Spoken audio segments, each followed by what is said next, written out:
আওয়ামী শাসনামলে লুটপাটের শিকার হওয়া 5টি ব্যাংকে একীভূত করতে ব্যাংক রেজুলেশন অধ্যাদেশ জারি করেছিল অন্তর্বর্তী সরকার। তবে এই অধ্যাদেশ আইনে রূপান্তর করতে গিয়ে কিছু সংশোধনী আনে নতুন সরকার। ফলে লুটপাটের অভিযোগ থাকা পুরনো মালিকদের আবারও ব্যাংকগুলোতে ফিরে আসার সুযোগ তৈরি হয়েছে। শনিবার রাজধানীর কারওয়ান বাজারে সংশোধিত ব্যাংক রেজুলেশন নিয়ে ভয়েস ফর রিফর্ম আয়োজিত সেমিনারে বক্তারা বলেন, বিগত সময়ে অনিয়মের সহযোগী ছিল কেন্দ্রীয় ব্যাংক।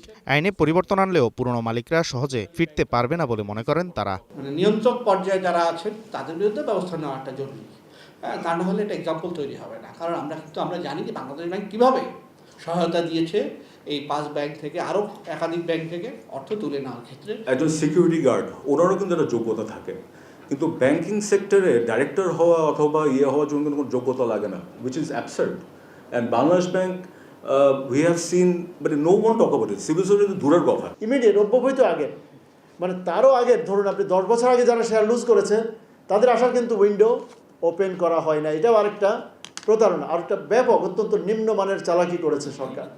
ব্যাংকিং খাতে শৃঙ্খলা ফেরাতে রাজনৈতিক প্রতিশ্রুতি ও কেন্দ্রীয় ব্যাংকের স্বাধীনতা নিশ্চিত করা প্রয়োজন বলে মনে করেন অর্থনীতিবিদরা। আমার পলিটিক্যাল কমিটমেন্ট অফ দ্য গভর্নমেন্টের পলিটিক্যাল কমিটমেন্ট থাকলে কিন্তু 80% কাজ হয়ে যায়।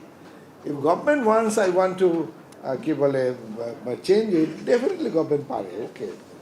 আর পলিটিক্যাল এবং সেন্ট্রাল ব্যাংকের ইন্ডিপেন্ডেন্স। সাংবিধানিক প্রতিষ্ঠানে পরিণত হলে কি হতো, সংবিধানেই নির্দিষ্ট থাকতে এই নিয়োগগুলো কিভাবে হবে, যার ফলে ওই আইন করে বিভিন্ন রকম কারসাজি করে নিয়োগ দেওয়াটা দূর হতো। ব্যাংকিং খাতের বিপুল পরিমাণ খেলাপি ঋণ কমাতে ইচ্ছাকৃত খেলাপিদের বিচার নিশ্চিতের কথা বলেন বক্তারা। সরকার হোক সেই জবাবদিহিটা কীভাবে করবে ভবিষ্যতের জন্য। Waled Sakib, Star News, Dhaka.